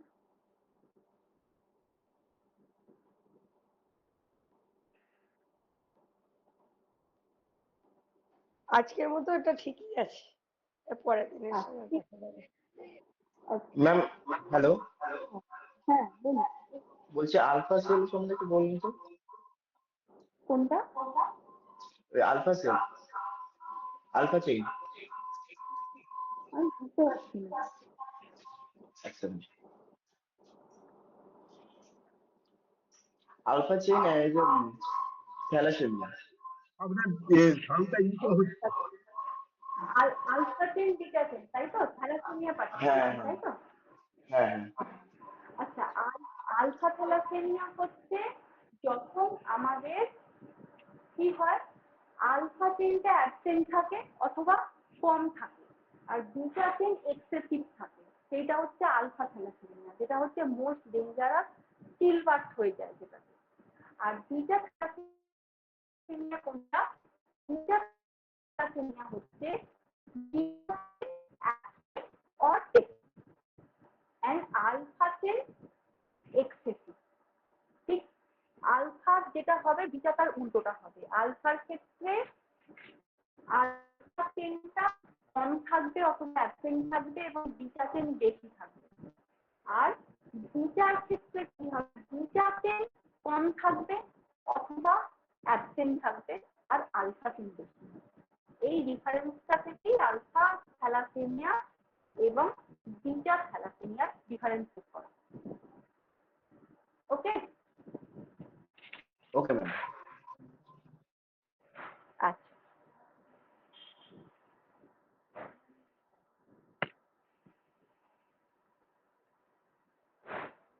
আছে, তাহলে আমরা নেক্সট ব্লাডের যা যা বাকি আছে আমরা পরের ক্লাসে আবার আলোচনা করব। ব্লাড নিয়ে আমরা আরেকটা ক্লাস করব।